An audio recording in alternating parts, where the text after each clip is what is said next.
સ્વાગત છે તમારું મારી ચેનલ પર। તો આજે આપણે બનાવીશું ચણાની દાળ અને પાલકનું શાક। તો ચાલો બનાવીએ। સૌથી પહેલા આપણે એક કઢાઈમાં 5-6 ચમચી જેટલું તેલ ગરમ કરી લઈશું।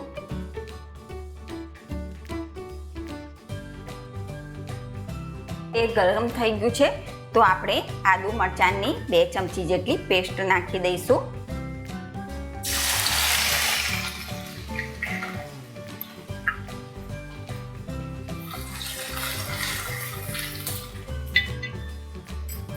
ને તેના પછી આપણે અડધી વાટકી જેટલી ચણાની દાળ નાખી દઈશું, જે મેં 3 કલાક પહેલા પલાળીને રાખી હતી તે નાખી દઈશું।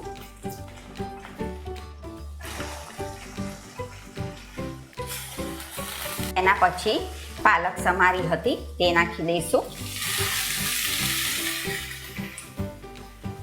અડધી પાલક મેં લીધી છે। હવે ફરીથી આપણે થોડી ચણાની દાળ નાખી દઈશું।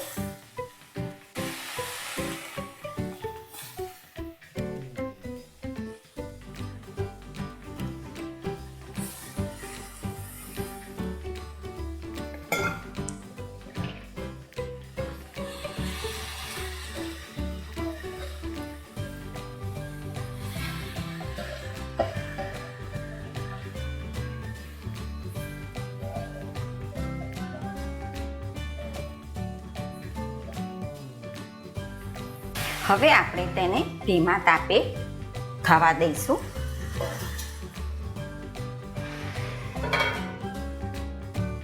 ગુજરાત કિચનના દર્શકો, મારો વિડીયો બહુ ટાઈમ પછી આવી રહ્યો છે તો ફટાફટ તમે લાઈક કરજો અને તમારા બધા દોસ્તોને શેર કરવાનું કહી દેજો।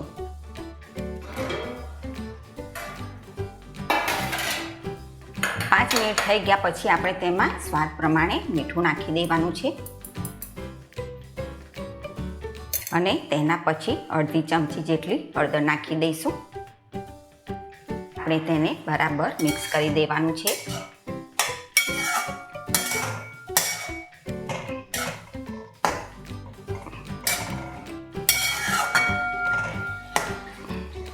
એમાં થોડું પાણી નાખી દઈશું।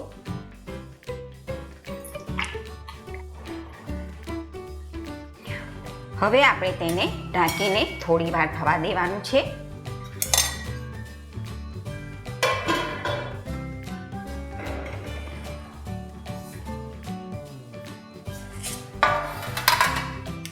હવે આપણે આમાં બધા સૂકા મસાલા નાખી દઈશું।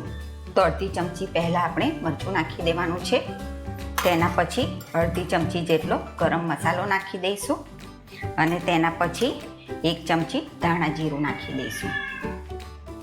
હવે આપણે તેને બરાબર મિક્સ કરી દેવાનું છે। આપણી ચણાની દાળ એકદમ ચડી ગઈ છે।